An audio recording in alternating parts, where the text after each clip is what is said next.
Good morning, guys. Welcome to Talent Blazer, India's latest head tech platform that is there to help you at every stage of your career. Now, if you have been here, you know me. My name is Gaurav और मैं हूँ आपका teacher और mentor in this journey. और जैसे मैं बोलते हुए आया हूँ, अगर पेपर वन कर रहा है परेशान तो मिलेगा उसका समाधान where at Talent Blazer YouTube channel, right? So हमने एक नई सीरीज स्टार्ट करी है, उसी सीरीज को हम कंटिन्यू करते हुए आ रहे हैं और आज हम बात करेंगे यूनिट 5 जिसका टाइटल है मैथमेटिकल रीजनिंग एंड एप्टीट्यूड। इससे पहले मैं और ऑलरेडी 4 यूनिट्स को मैं कवर कर चुका हूँ और आज का मैटर जिसको मैं बोलता हूँ, आज का मैटर जिसके बारे में हम डिस्कस करेंगे, जिसके लिए ये वीडियो बनाई गई है, उसके रिगार्डिंग डिस्कस करा जाएगा। देखो, पहली बात तो क्या है, किसी से छुपा नहीं है कि आपके पेपर वन जो सभी के लिए कॉमन है, उसमें मैथमेटिकल रीजनिंग एंड एप्टीट्यूड के क्वेश्चन आते ही आते हैं। आपने एक डीआई का सेट देखा ही होगा अपने प्रीवियस ईयर क्वेश्चंस में, ठीक है? अब डीआई के सेट में क्या होता है, काफ़ी बच्चों को लगता है कि जो इन्फॉर्मेशन दे रखी है with in the table you can answer the question from that only, मतलब उसी से आपको आंसर मिल जाएगा, जो कि काफ़ी हद तक सच भी है। बट काफ़ी बार यू आपको जो परसेंटेज है, डेटा तो मिलेगा, डेटा इंटरप्रिटेशन ही है मतलब डीआई का, तो डेटा तो उसी में से मिलेगा, बट उसके बाद जो चीज़ें लगानी पड़ती हैं, यूज़ करनी पड़ती हैं उन क्वेश्चन को सॉल्व करने के लिए, से आपको परसेंटेज पूछ लिया है, रेशियो पूछ लिया है। So these are very pretty basic things which are commonly asked, बहुत बार पूछा जाता है और इसीलिए काफ़ी इंपॉर्टेंट बन जाता है आप लोगों के लिए पढ़ने के लिए। तो ये जो है, ये सब है कि हमारे मैथ्स से रिलेटेड है, जब हम परसेंटेज के बारे में बात करें, रेशियो के बारे में बात करें।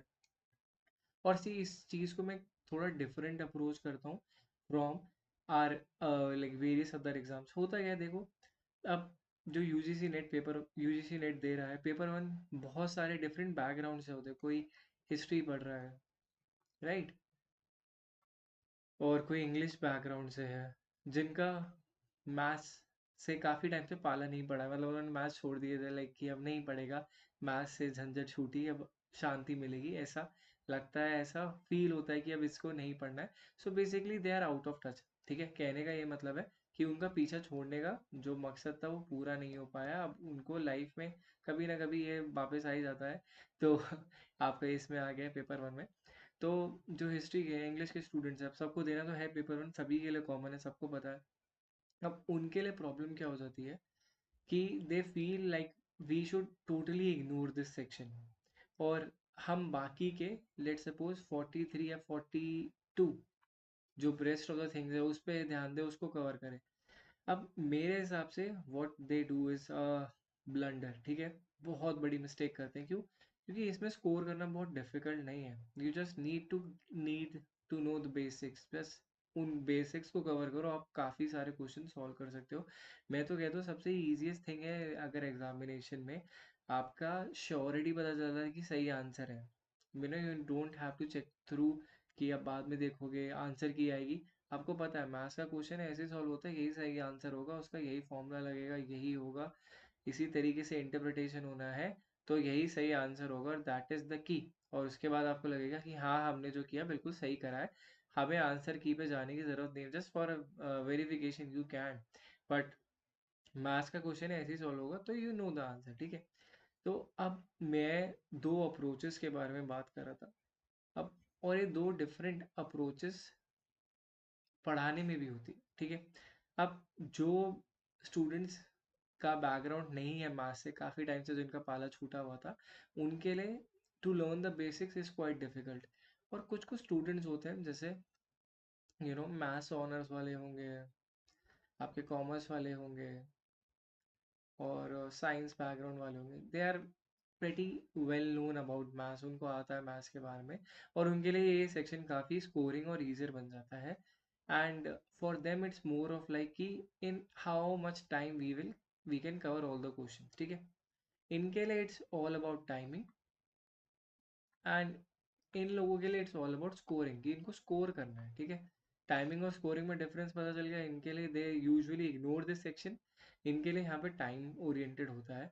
मेरा आज का जो फोकस रहेगा वो इस पे रहेगा कि आप स्कोर कर पाओ, मार्क्स लेके आ पाओ, और टाइमिंग बेस्ड नहीं है।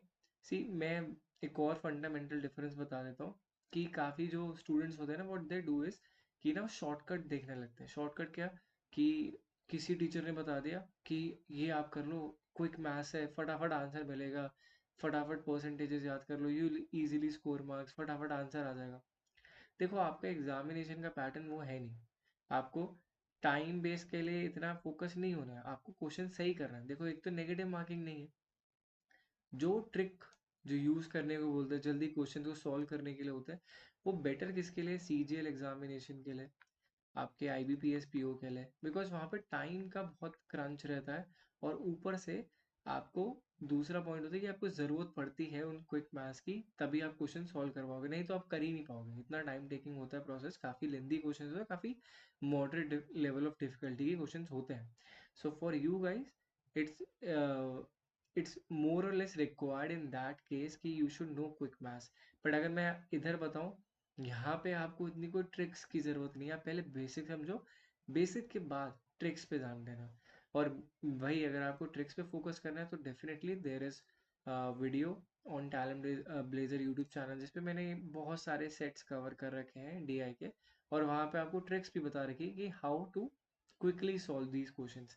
बट जैसे मैंने बोला, आज का मेरा ध्यान होगा कि स्कोरिंग पे आपको थोड़ा टाइम दूँ, आप अच्छे से क्वेश्चन को पढ़ो और उसके बाद उसको सही आंसर करने की कोशिश करो। मैं यहाँ पे कॉन्फिडेंस आपके अंदर इनबिल्ड करने आया हूँ, ना कि आपको डीमोटिवेट करने, ठीक है।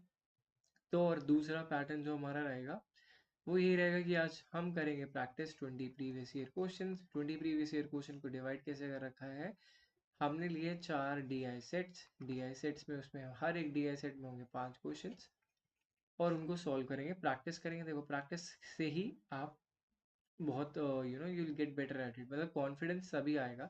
और जो बच्चे जिनके लिए it's pretty easy maths questions, जो उनको लगता है कि they can easily solve them, तो उनके लिए what is this is a practice session हो गया एक तरीके से, कि आप प्रैक्टिस करना। और जो बच्चे बिल्कुल लर्न कर रहे हैं तो उनके लिए एक लर्निंग सेशन हो जाएगा। जैसे मैंने बोला कि यहाँ पे 2 टाइप ऑफ ऑडियंस एड्रेस कर रहा हूँ, और उसी के बेस पे आपको आज आंसर देने की कोशिश करूँगा। Okay, now let's start with question number 1 to 5. Study the table carefully and answer the questions that follows. Table में क्या दे रखा है, ये कुछ कंपनीज है और ये इनका रेवेन्यू दे रखा है, ठीक है। अब वो टेक्नोलॉजी से, हेल्थ केयर से, रिटेल से, फाइनेंस से कितना कितना रेवेन्यू जनरेट करते हैं उसके बारे में दे रखा है, और एक टोटल दे रखा है कि एग्जैक्टली उनका टोटल रेवेन्यू कितना आ रहा है। ओके, कि कंपनीज है 1 2 3 4 5। ओके, डेटा पढ़ लिया, डेटा को देख लिया, पहला क्वेश्चन की तरफ चलते हैं कि पहला क्वेश्चन क्या है। What is the percentage contribution of the technology sector to the total revenue of company Gamma? तो अब मेरे को 3 चीज़ें देखनी है। सबसे पहले कंपनी गामा का टेक्नोलॉजी सेक्टर के बारे में बात करा गया है, तो एक बार पीछे जाता हूँ। कंपनी गामा, टेक्नोलॉजी सेक्टर और टोटल रेवेन्यू, ठीक है। मूव ऑन करते हैं वापस। टेक्नोलॉजी सेक्टर कितना है, 110 अमाउंट है, और टोटल रेवेन्यू कितना है कंपनी का, 430 है, राइट। 430, एक बारी I confirm it again, yes total revenue 430 है। तो आपसे क्वेश्चन में क्या पूछा है कि what is the percentage contribution of the technology sector to the total revenue of the company. आपसे परसेंटेज बेस्ड क्वेश्चन पूछ लिया, मतलब 110 430 का कितना परसेंटेज बनाता है। सिंपल सिंपल पूछा है कि technology sector total revenue of the company gamma का कितना पार्ट बनाता है, ठीक है। ये आपको निकालना है, परसेंटेज बेस है, सिंपल है। सोचो, मैंने काफ़ी हद तक हिंट भी दे दिया है कैसे सॉल्व करना है। उसके बाद आप प्रोसीड अहेड करो और सही आंसर बताओ। 4 ऑप्शन दे रखे, you have to pick the right one, ठीक है। ज़्यादा दिमाग नहीं लगाना, मैंने ऑप्शन बता ही दिए कि कैसे यूज़ करना है, किस किस चीज़ के बारे में बात करी गई है, राइट। सिंपल सा है, थोड़ा टाइम दे रहा हो आप। सारा डेटा मैंने यहीं पे लिख दिया, तो you don't have to think कि हम पीछे जाने की ज़रूरत नहीं पड़ेगी। यहीं पे सारा डेटा है, उसको यहीं से सॉल्व करो।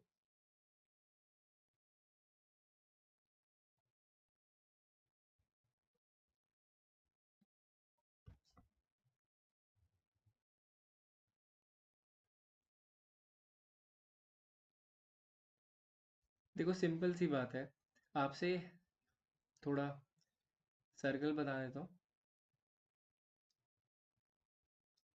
ठीक है। ये सर्कल क्या है, पूरा 360 डिग्री है, 4 क्वाड्रेंट्स है, 90 90 90 90। तो अगर हम बात करें कि ये पोर्शन कितना है, 1/4 होगा, ये ये भी 1/4 होगा, ये भी 1/4 होगा, 1/4 होगा, तभी जाके टोटल मिलता है, ठीक है। अब इसका पोर्शन मतलब ये 90% है, मतलब 1/4 कॉन्ट्रीब्यूशन कर रहा है पूरे सर्कल में, ठीक है। वही चीज सेम चीज आपसे इसमें पूछी है, what is the percentage contribution of the technology sector to the total revenue. मतलब आपसे ये पूछा गया है, अगर मेरे को निकालना होता तो 90 360 इंटू 100, मतलब 25% बनाता है, सिंपल है। 25% बनाता है मतलब ये 1/4 हिस्सा, 1/4 क्या होता है, 25% होता है किसी भी चीज़ का। 100 को आप 4 से डिवाइड करोगे तो 25% बनेगा, 25 25 25 25 25 25 50 50 प्लस 25 75 75 प्लस 25 100। तो बेसिकली एक क्वाड्रेंट जो है 90, एक क्वाड्रेंट है वो कितना बना रहा है, 25% बना रहा है, ओके। सेम यहाँ से आपसे पूछा गया, what is the percentage contribution of the technology sector to the total revenue. Total revenue कितना है आपका, 430। परसेंटेज कंट्रीब्यूशन आपका टेक्नोलॉजी सेक्टर का पूछा गया 110, कितना होगा, 110 डिवाइडेड बाय 430 इंटू 100। और इसको आप कैलकुलेट करोगे तो आएगा आपका ऑप्शन नंबर होगा ए, जो है 25.58%। तो ऐसे हमें निकालना होता है, सिंपल है। आपको मैंने बता दिया कि क्वेश्चन में क्या पूछा है कि परसेंटेज कंट्रीब्यूशन, कि ये 110 कितना कंट्रीब्यूट कर रहा है आपके टोटल रेवेन्यू में, तो 25% के अप्रॉक्स कर रहा है। वही मैंने आपको एग्जांपल बताया कि एक सर्कल में 4 क्वाड्रेंट है, 90 90 90 90, तो एक क्वाड्रेंट कितना कंट्रीब्यूट करता है, वही सेम चीज क्वेश्चन में पूछी गई है। It's just a matter of words, nothing else, okay. Now let's move on to question number 2। If the revenue from retail increases by 20% for all companies, सारी कंपनी से बात कर रहा है, which company would have the highest total revenue, okay? तो अब इसको वहीं पे सॉल्व करता है, मेरे ख्याल से वहाँ पे बेटर होगा इसको सॉल्व करना, वहाँ पे ज़्यादा आइडिया होगा। अब ये क्या कह रहा है कि रिटेल में हम 20% ऐड कर देते हैं, मतलब यहाँ पे 20% सभी के लिए, तो फिर किस कंपनी का सबसे ज़्यादा रेवेन्यू होगा, ठीक है। तो इन सब में आप 20 ऐड कर दो, ओके। और 20% ऐड करने का एक सिंपल तरीका ये भी है, जैसे 85 का 10% कितना होगा, 8.5, ये 0 0 कट गया, 8.5 हो गया, राइट। तो अब इसको या तो आप 2 से मल्टीप्लाई कर दो, या 8.5 को आप 2 बारी ऐड कर दो, तो 20% आ जाएगा। तो ये हो गया 70, ओके। अब 7.5 का 20%, सॉरी 75 को 20% आपको करना होगा, तो 7.5 प्लस 7.5 कितना हो गया आपका, 15 हो गया, राइट। तो इसको हम 17 ऐड कर लेते हैं। अगर रिटेल 20% से बढ़ता है तो अल्फा का जो रिटेल का, एक सेकेंड, अल्फा कितना हो जाएगा हमारा, 102 हो जाएगा, क्योंकि इसमें हम 17 ऐड कर देंगे। तो 75 में अगर हम 15 ऐड कर देंगे तो कितना हो जाएगा हमारा, बीटा जो है वो हो जाएगा 90, 95। अब इसका 20% कितना हुआ, 19 हुआ, तो इसमें अगर हम ऐड करें तो 114 हो जाएगा गामा, राइट। इसका 20% कितना होगा, इसका 20% होगा 16, तो हमारा डेल्टा कितना हो जाएगा, 96। और उसके बाद एप्पल्स एप्सिलॉन, एप्सिलॉन में अगर हम ऐड कर देंगे 20%, तो जो कि होगा 18, राइट, ओके। तो एप्सिलसन में अगर हमारा ऐड कर देंगे तो दिस विल बी 108, राइट। और उसके बाद आपसे हमने सबके रिटेल में 20% इंक्रीज कर दिया revenue, that part is done. और क्या पूछा था, लास्ट पार्ट देख लेते हैं फटाफट। Which company would have the highest total revenue, तो आपसे टोटल रेवेन्यू के बारे में पूछा गया उसके बाद।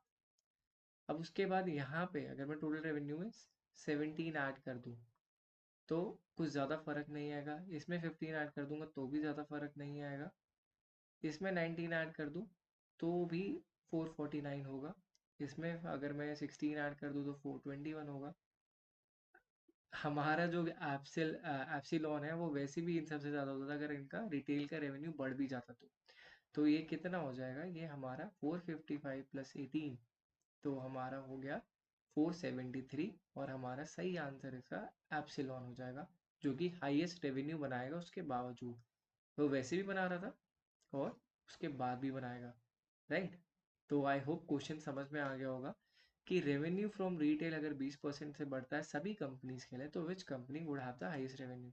एक और चीज़ भी कर सकते थे जो मैंने नहीं करी, अगर हम सबका टोटल रेवेन्यू पहले देख लेते हैं और सबका टोटल रेवेन्यू पहले देख लेते कि अगर डिफरेंस बहुत ज़्यादा है तो शायद 20% रिटेल रेवेन्यू इंक्रीज करने से भी फर्क नहीं पड़ेगा, तब भी हमारा आंसर एप्सिलॉन होता, इंक्रीज करने के बाद भी एप्सिलॉन ही है, ठीक है। That's something called time saving technique, but still मुझे क्वेश्चन कराना था इसीलिए मैंने पूरा आपको समझा के करा दिया, राइट। अब आपसे पूछा है what is the ratio of health care revenue of delta two the finance revenue of Beta. तो मुझे दो चीजें याद रखनी है, एक तो डेल्टा हेल्थ केयर और फाइनेंस एंड बेटा, ये सारा डेटा चाहिए।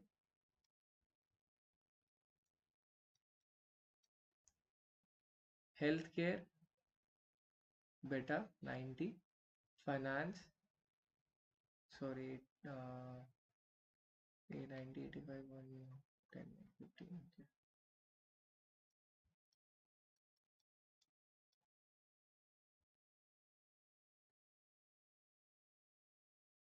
85 था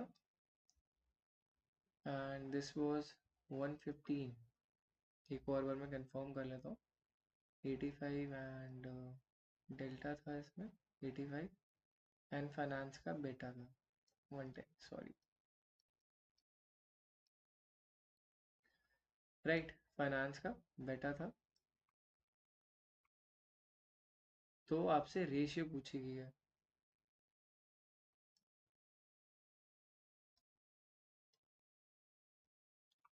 ओके। तो रेशियो पूछी गई, वेरी सिंपल थिंग, उसको आंसर करते हैं पहले। आपको मैं थोड़ा टाइम देता हूँ, आप सोचो और इसका सही आंसर दो।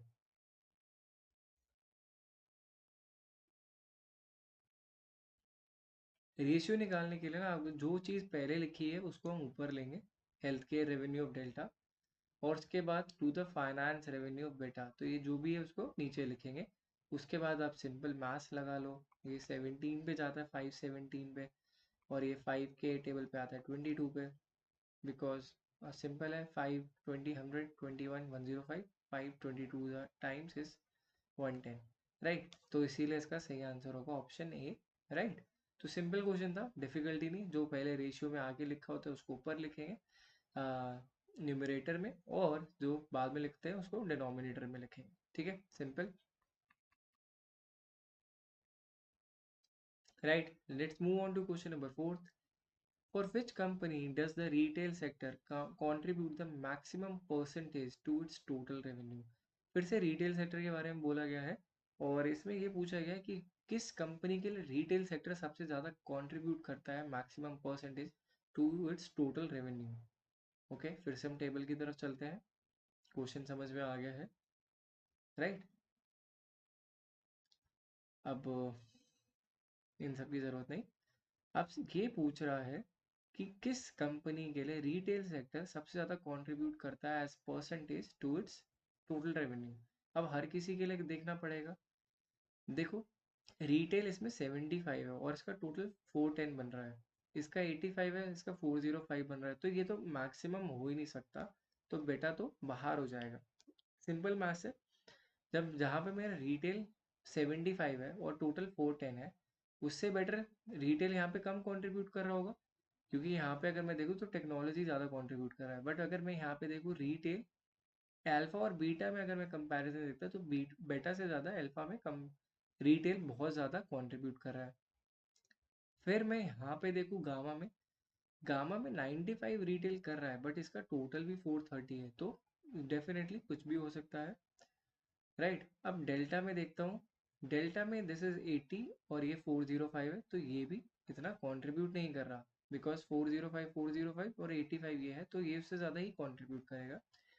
एप्सिलॉन में ये 90 है और ये 455 है, तो हमारे पास तीन कंटेंडर है, अल्फा, गामा और एप्सिलॉन। इन तीनों में ही कोई है जो जिसमें रिटेल सबसे ज़्यादा कंट्रीब्यूट कर रहा है। तो कंट्रीब्यूशन के लिए हम यहीं पे सॉल्व कर लेते हैं। सिंपल है, 85, क्योंकि हमें परसेंटेज ऑफ कंट्रीब्यूशन पूछा गया है, राइट, इंटू 100 कर लेंगे और इसको हम निकाल लेंगे। ऐसे ही आपको तीनों के लिए निकालना पड़ेगा कि कैसे वो उसका कितना परसेंटेज कंट्रीब्यूट कर रहा होगा। ओके,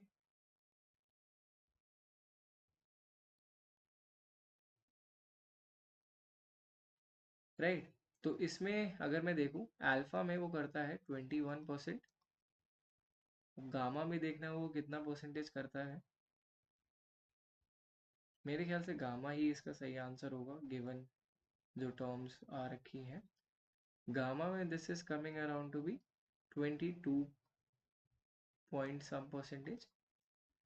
एप्सिलॉन में देखते हैं कितना परसेंटेज बना रहा है अब तो टोटल रेवेन्यू। इसमें ये बना रहा है 19 point something, right. As I said, Gamma ही मैक्स बनाएगा। वाई? देखो, यहाँ पे 95 है, रिटेल में 95 और यहाँ पे 90 है, तो इससे तो रिटेल ज़्यादा ही है, यहाँ पे 95 है जो कंट्रीब्यूट कर रहा है और इसका टोटल भी इससे कम है, तो डेफिनेटली गामा ही होने वाला था, एप्सिलॉन नहीं हो सकता था। तो गामा और अल्फा में बेसिकली बैटल थी, बट हमें तीनों का कंट्रीब्यूशन निकालना है। कंट्रीब्यूशन निकालने के लिए रिटेल का सम अपॉन टोटल का सम इंटू 100 करेंगे। उसके बाद सेम प्रोसेस अल्फा, गामा और एप्सिलॉन के लिए भी करना पड़ेगा। बट अगर आप नंबर्स अच्छे से पहचान लेते हो, जैसे मुझे यहाँ पे दिख रहा है कि 95 है और सबसे ज़्यादा मैक्सिमम कंट्रीब्यूशन भी कर रहा है और उसका टोटल भी डिसेंट है। अगर ये 455 होता और ये 90 और 430 हो सकता तो कुछ भी हो सकता था, क्योंकि काफ़ी क्लोज कॉल होता। बट जैसे 95 और उसका टोटल भी कम है, बिकॉज आपका डिनोमिनेटर भी कम है कंपैरेटिवली, इसीलिए आपका आंसर भी बड़ा आएगा। Okay, right. क्वेश्चन नंबर 4 पे चलते हैं वापस।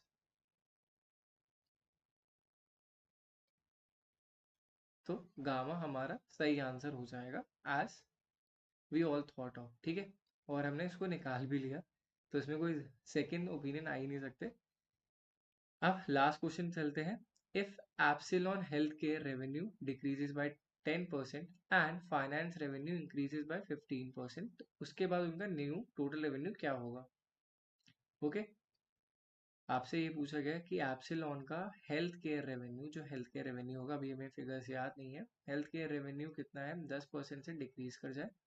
फाइनेंस रेवेन्यू जो है वो आपका इंक्रीज कर जाए 15% से, तो उसके बाद जो टोटल रेवेन्यू है उस पर क्या फर्क पड़ेगा ऑफ एप्सिलॉन, वो पूछा गया क्वेश्चन। सिंपल है, अभी फटाफट सॉल्व करके इसका आंसर भी निकाल देते। वापस टेबल पे ही जाना पड़ेगा, that's how you, because data वहाँ पे, डेटा सेट वहीं पर है और यही आपको भी मेन एग्जामिनेशन में भी करना पड़ता है स्क्रीन पे। ओके, तो अब बात करते हैं एप्सिलॉन की। एप्सिलॉन में हेल्थ केयर जो है उसका रेवेन्यू 10% से डिक्रीज कर दिया गया है, तो माइनस करेंगे 10%। 100 का 10% हो गया 90, 10% हो गया 10, और उसमें से 10 माइनस करेंगे तो 90 आ जाएगा। और फाइनेंस का कितना बोला था, 15% से इंक्रीज करने के लिए बोला था, राइट। अब सिंपल है, आप 125 का 15% कर दोगे तो आपको मिल जाएगा 18.75, राइट। अब मैं इनको सबको टोटल भी नहीं करूंगा, आपको सिंपल सिंपल तरीका बता देता हूँ from where you can get your answer. देखो, यहाँ पे आपसे क्या पूछा गया कि हेल्थ केयर का रेवेन्यू डिक्रीज हो रहा है, मतलब आपके टोटल में से कुछ माइनस हो रहा है। टोटल लेट सपोज हम ले लेते हैं 500, हेल्थ केयर का रेवेन्यू जो डिक्रीज हो रहा है वो आप उसको माइनस करोगे, सिंपल। और वहीं पे आपका कुछ प्लस हो रहा है। प्लस क्या हो रहा है यहाँ पे? प्लस हो रहा है फाइनेंस। फाइनेंस का रेवेन्यू जो है वो बढ़ रहा है 15% से, मतलब जो 18.75 से बढ़ रहा है। ओके, तो मतलब आपका नेट जो है 8.75 पॉजिटिव हो रहा है। दिस इज नेट पॉजिटिव, मतलब आपका जो भी टोटल है, मतलब यहाँ पे जो मैंने एग्जांपल के लिए टोटल लिया 500, उसका आपका जो रेवेन्यू है और इस ऑपरेशन के बाद 508.75 हो जाएगा। ओके, तो यहीं पे सेम चीज आप यहाँ पे भी अप्लाई करो। अगर आपका टोटल 455 है, यहाँ पे आपने 10 कम कर लिया और इसमें फाइनेंस में आपने कितना ऐड कर लिया, 15% ऐड कर लिया, वो आता है 18.75। 10 कम कर लिया, 18 बढ़ा दिया, तो आपने प्लस नेट 8 बढ़ाया है, तो 463 समथिंग आपका आंसर आना चाहिए। ओके, सिंपल है। मैं सबको सम नहीं कर रहा था, मैंने सीधा नेट चेंज निकाल लिया, राइट। तो 463 आपका सही आंसर हो जाएगा। कैसे हुआ? जैसे मैंने आपको बताया 455 आपका टोटल था बिफोर एनी चेंजेस। इसके बाद आपने बोला कि हेल्थ केयर जो है वो आपने 10 से कम कर दिया है, 10 से कम कर दिया है। फाइनेंस आपने, एक सेकेंड,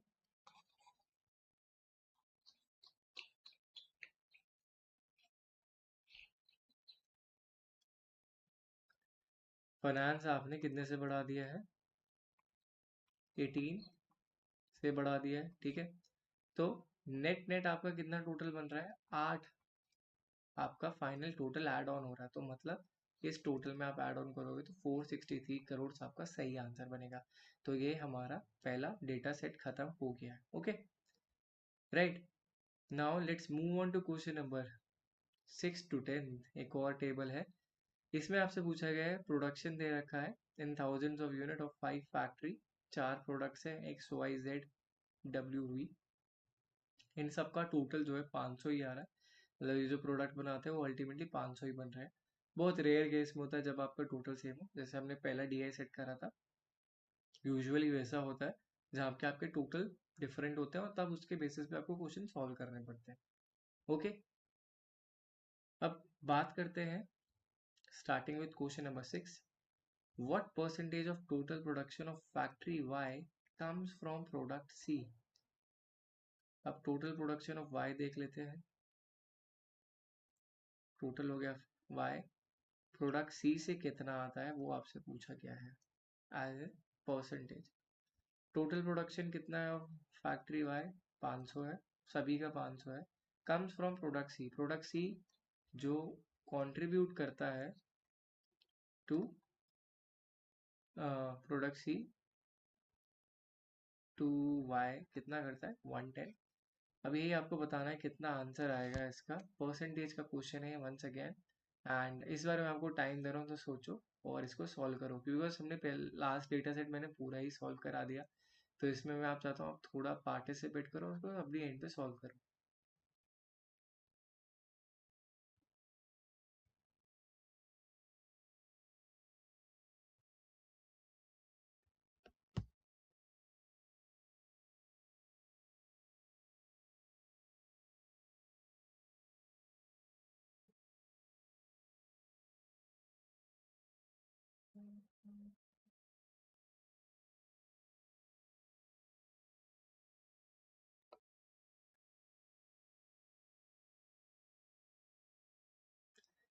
ठीक है, देखो परसेंटेज का मैंने काफ़ी हिंट दे दिया है। आपसे ये पूछा है टोटल प्रोडक्शन, टोटल जो है वो 500 हो गया। सी कितना कंट्रीब्यूट करता है? 110। कितना परसेंटेज बनाएगा टोटल का? जैसे मैंने आपको पाई वाला मेथड बताया था, उससे आप सॉल्व कर लो। ये आपका 22 होता है, 22 की टेबल में भी आता है, हमने इसको भी सॉल्व करा था, तो हमारा 22% बनेगा। Okay, now let's move on to question number 7। if production of product A increases by 25% for all the factories, what will be the total production of product A across all factories? अब इसमें देखते हैं क्या पूछा गया है। Product ए के बारे में बताया गया है। प्रोडक्ट ए की तरफ चलते हैं पहले। देखो प्रोडक्ट ए है, अब प्रोडक्ट ए को 25% से बढ़ा दिया गया है। पहले प्रोडक्ट ए का टोटल कर लेते हैं। Okay, this comes out to 0, 5, 3, 8, 9, 13, 15, 1, 3, 4, 5, 6, 650। ठीक है, प्रोडक्ट ए का जो है टोटल 650 आ रहा है और उसमें आपने बोला है हमने 25% जो है ऐड कर दिया है। 25% जो है इसमें हमने ऐड कर दिया गया है, यही क्वेश्चन में पूछा गया है मेरे ख्याल से।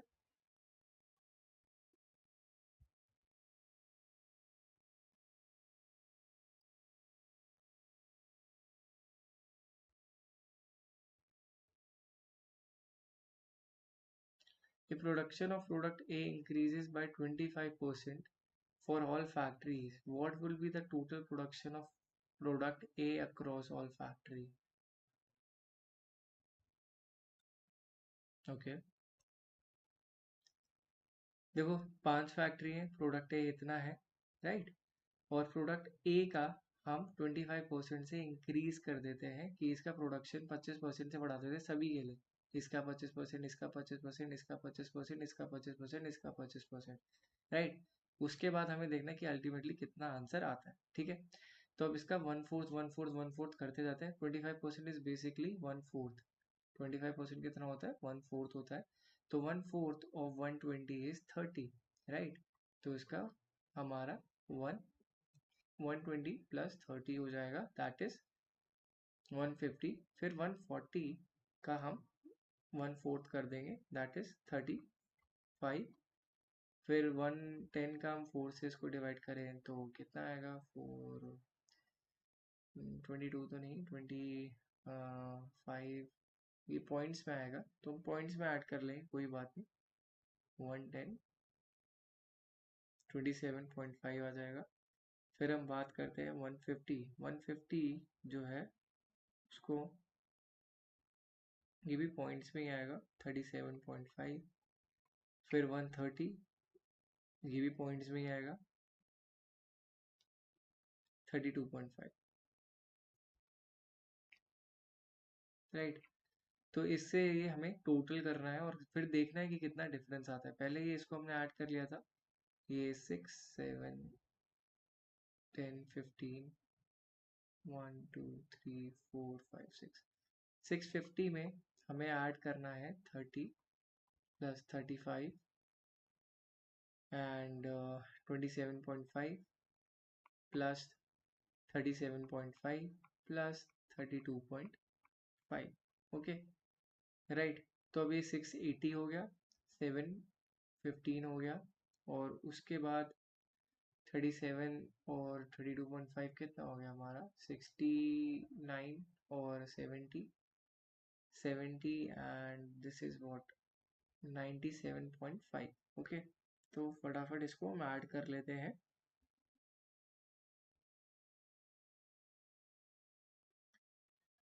ओके, तो हमारा जो एग्जैक्ट टोटल जो बन के आ रहा है इसका 812, ओके। 812 करके हमारा एग्जैक्ट टोटल आ रहा है 812 होगा इसका सही आंसर। यहाँ पे ऑप्शंस में कुछ प्रॉब्लम है, ये 820 नहीं होगा, 812 is the right answer for this question. अगर कभी जैसे इस क्वेश्चन में है तो कभी कभार होता है कि जैसे आपका ऑप्शन मैच नहीं कर रहा, so you leave that question blank, unattempted छोड़ दो, बिकॉज वो सबके लिए कैंसिल होगा, तो सबके लिए कैंसिल होगा और सही आंसर जो है वही टेकन लिया जाएगा, बिकॉज मोस्टली क्वेश्चन चैलेंज हो जाते हैं, ठीक है। Which factory has the highest contribution of product D as a percentage of its total production? अब फिर वही same similar line of question जो हमने लास्ट DI सेट में करा था। आपसे क्या पूछा है कि हाईएस्ट कंट्रीब्यूशन प्रोडक्ट डी किस फैक्ट्री में करती है as percentage of its total production. फिर वापस जाते हैं टेबल पे, प्रोडक्ट डी के बारे में बोला है, पहले से कर देते हैं। प्रोडक्ट डी किस में सबसे ज़्यादा बनाते हैं? देखो इसमें ना सबसे सिंपल है, प्रोडक्ट डी जो है एक्स के लिए ही बनाएगी क्योंकि यहाँ पे टोटल सबके लिए सेम है। तो अगर आप परसेंटेज निकालोगे तो 140, ये आएगा आपका 2.8 समथिंग, और बाकी आप जितने का भी देख लोगे उसका कम ही आएगा। अगर जैसे मैं 120 डिवाइडेड बाय 500 इंटू 100 करूँगा तो this will come out as 2.4, और ये जो आएगा आपका 2.8 आएगा। तो मैक्सिमम जो कंट्रीब्यूशन जो है प्रोडक्ट डी फैक्ट्री एक्स के लिए करती है। वाई? देखो इस क्वेश्चन में आसान था बिकॉज सबका टोटल सेम था, सबका टोटल सेम है, तो हमारा जो है डिनोमिनेटर सेम हो गया, डिनोमिनेटर फिक्स है, तो जिसका भी न्यूमरेटर ज़्यादा होगा डेफिनेटली उसी में सबसे ज़्यादा कॉन्ट्रीब्यूशन हो रहा होगा। तो that is simple, right? Simple चीज़ है, इसको लंबा सॉल्व करने की ज़रूरत है नहीं। अगर यहाँ पे प्रॉब्लम तब आती जब सबके जो है डिनोमिनेटर्स डिफरेंट होते, तब आपको एक एक करके क्या पता सॉल्व करना पड़ता। ठीक है, तो ऑप्शन नंबर ए जिसमें एक्स फैक्ट्री के बारे में बात करेगी हमारा सही आंसर हो जाएगा। ओके, अब रेशियो का एक और क्वेश्चन आ गया। What is the ratio of total production of product B and C combined across all factories to the total production of product A? तीन प्रोडक्ट के बारे में बोला गया, बी सी ए, और यहाँ पे इनका रेशियो पूछा गया है, B plus C ratio A. Okay, basically आपको ना स्टेटमेंट पढ़नी आनी चाहिए। अब स्टेटमेंट पढ़ने के लिए इन्होंने क्या पूछा, मैं सिंपल सिंपल इसको डिवाइड करता हूँ। What is the ratio of total production of product B and C combined, combined पूछा गया। देखो सब गिवन है क्वेश्चन में, स्टेटमेंट में सब लिखा हुआ है। बी प्लस सी कंबाइन आपसे पूछ रहा है, अक्रॉस ऑल फैक्ट्रीज सारी फैक्ट्रीज का पूछ रहा है, to the total production of product A. Product A तो हम शायद निकाल चुके हैं, बी प्लस सी एक बार निकाल लेते हैं और उसके बाद फिर इसको सॉल्व करते हैं। प्रोडक्ट ए का हमने टोटल निकाला था 650 है, बी और सी का हम टोटल ऐड कर लेते हैं और उसके बाद उनको कंबाइन भी कर देंगे।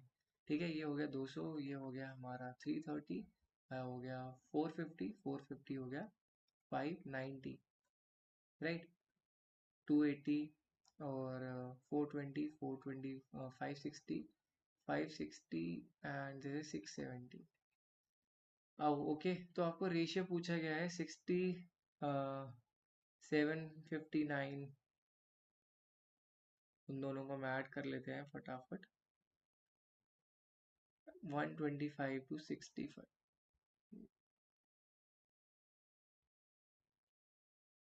तो ये हमारा कितना आ रहा है, 1260, जो टोटल आ रहा है हमारा 1260 आ रहा है, राइट? और उसके बाद हमें रेशियो करना है 650 से।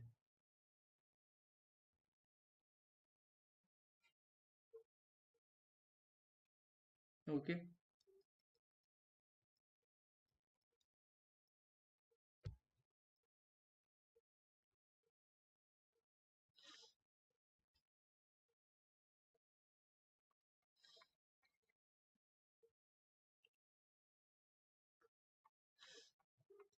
ये आपसे पूछा गया है, अब इसको सॉल्व करते हैं, देखते हैं हम इसके कितना क्लोज ले पाते हैं आंसर्स के पहले। अब ये किससे जो है कॉमनली डिवाइड हो पाएगा, 3 से ये डिवाइड हो रहा है, बट 3 से नहीं तो 5 से डिवाइड हो पाएगा।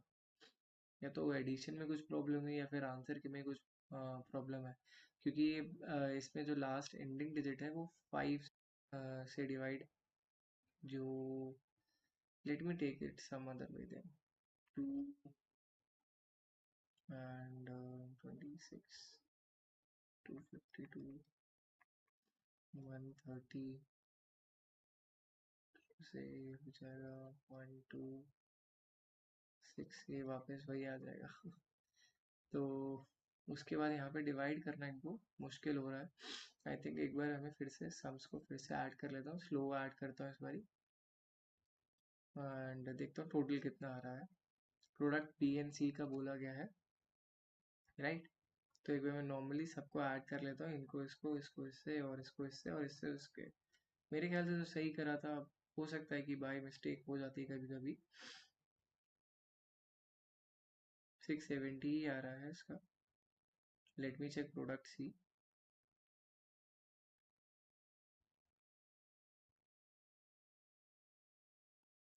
ये भी 590 ही आ रहा है। तो आई डोंट थिंक सो कि एंड मेरी एंड से कुछ प्रॉब्लम है। प्रोडक्ट ए का भी एक और बार चेक कर लेता हूँ।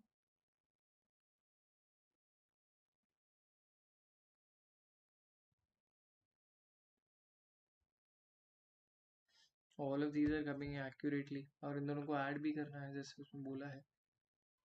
हाँ, और तो मुझे कोई प्रॉब्लम नहीं लग रही है मेरे एंड से।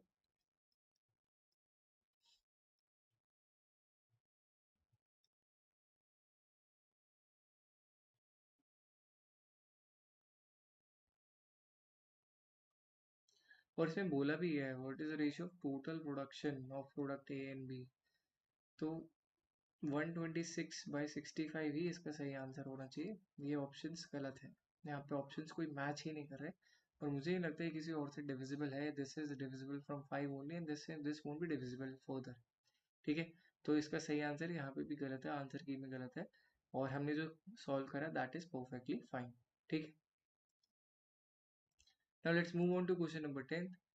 If factory Z increases its production of product B by 10%, अब फैक्ट्री Z के बारे में बात करें Z, और यहाँ पे क्या बोल रहा है, अगर वो प्रोडक्ट B की जो है प्रोडक्शन 10% से बढ़ा दे और प्रोडक्ट C की डिक्रीज कर दे बाय 5%, ठीक है, माइनस इसको कर दे प्लस, टोटल प्रोडक्शन कितनी होगी। Same similar question as the older one, और इसको वहां पे ही चल के सॉल्व कर लेते हैं, वहां पे एग्जैक्ट आंसर मिल जाएगा। लेट्स मूव ऑन टू को टेबल डेटा सेट हमारा, राइट। प्रोडक्ट जी के बारे में बात करी गई है और इसमें बोला गया है बी जो है उसको 10% से बढ़ा देते हैं, तो इसका 10% कितना होगा, 14 से बढ़ा देंगे। और 120 को हम नहीं सॉरी 130, एक सेकेंड, और दूसरा क्या बोल रहे हैं कि 130 माइनस 5%। देखो 130 का 5% क्या होगा, 10% निकालना आसान है, 13 होगा। 13 का हाफ कर दो, 13 डिवाइडेड बाई 2, 6.5। तो सिंपल सिंपल सी बात है, मुझे 14 प्लस करना है और 6.5 माइनस करना है, तो 14 माइनस 6.5 हो गया हमारा 7.5। तो मुझे 7.5 ऐड कर देना है और उससे मेरा टोटल प्रोडक्ट्स का आंसर आ जाना चाहिए। ओके, प्रोडक्ट जी में प्रोडक्ट बी में हमें ऐड करना है 10%, मतलब 14। इसका 10% हमारा कितना हो गया, 14 हो गया, और इसका 13 5% हमें लेस करना है। ओके, तो अब इसका 10% हो गया 13, और इसका 5% कितना हो गया 6.5, because we have to divide it by 2, तो वो हो गया हमारा 6.5। और 14 माइनस 6.5 कितना होता है, 7.5 होता है। 7.5 मुझे 500 में ऐड करना है, तो 5 और 7.5 हमारा आंसर होना चाहिए, जो हमारा न्यू टोटल प्रोडक्शन होगा। तो let's move on to our options again, देखते हैं, राइट। तो इसमें जो है factory increase production product B by 10%, तो हमारा 507.5 आ रहा है, तो नियरेस्ट आंसर 508 होगा। अगर यहाँ पे ऑप्शन में 507.5 होता तो then you have to pick that, और वही आपका सही आंसर होता। ठीक है, बी को बोला है 10% से बढ़ा देने के लिए और डिक्रीज करने के लिए प्रोडक्ट सी। देखो, और दूसरी बात है, जो वैल्यूज दे रखी है 140 और 130 है बी के लिए और सी के लिए, और इसको हमने 10% से बढ़ाया है, इसको हमने 5% से बढ़ाया है, तो हमारा आंसर डेफिनेटली जो है, जो इंक्रीज आएगा वो बड़ा आएगा। ठीक है, तो ये 14 हुआ, इसका 5% 6.5 हुआ, जिसे हमें रिड्यूस करना है, राइट। तो ये हमारा 7.5 हो गया। 7.5 6.5 को अगर हम ऐड करेंगे तो हमारा 14 बनता है, तो 508 ही सही आंसर होगा। और ऑप्शन में और 507.5 होता तो उसी को आपको टिक करना होता, that is the accurate answer. Okay, right.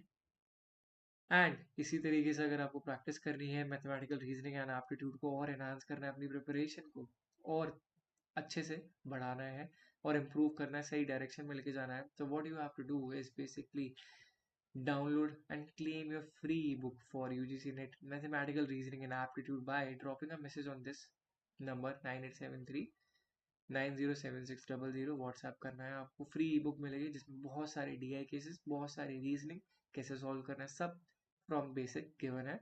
तो it's for free, you can claim it for easily, and WhatsApp ही करना है, there is nothing much to do from your end. इस नंबर पे आप व्हाट्सएप करो, आपको ये मैथमेटिकल रीजनिंग एंड एप्टीट्यूड का फ्री ई बुक मिल जाएगा। Okay, and thank you all for watching video till the end. If you want to follow Talent Blazer, we are available on our website, our email to connect to us. We have our Facebook page, and we are also active on Instagram and on LinkedIn as well. And thank you all for rating so much highly on Google Play Store. If you don't know about Talent Blazer app, Talent Blazer की app पे आपको mock test मिलेंगे, बहुत सारी चीज़ें करने को मिलेगी। तो अगर आपने अभी तक टैलेंट ब्लेजर की ऐप डाउनलोड नहीं करी तो आप डाउनलोड करो। लिंक जो है डिस्क्रिप्शन में मिलेगी, तो वहाँ से जाके आप फ्री में इस ऐप को डाउनलोड कर सकते हो। And thank you all for rating such highly on play store, right? So thank you all for joining in this video. I'll see you in the next class.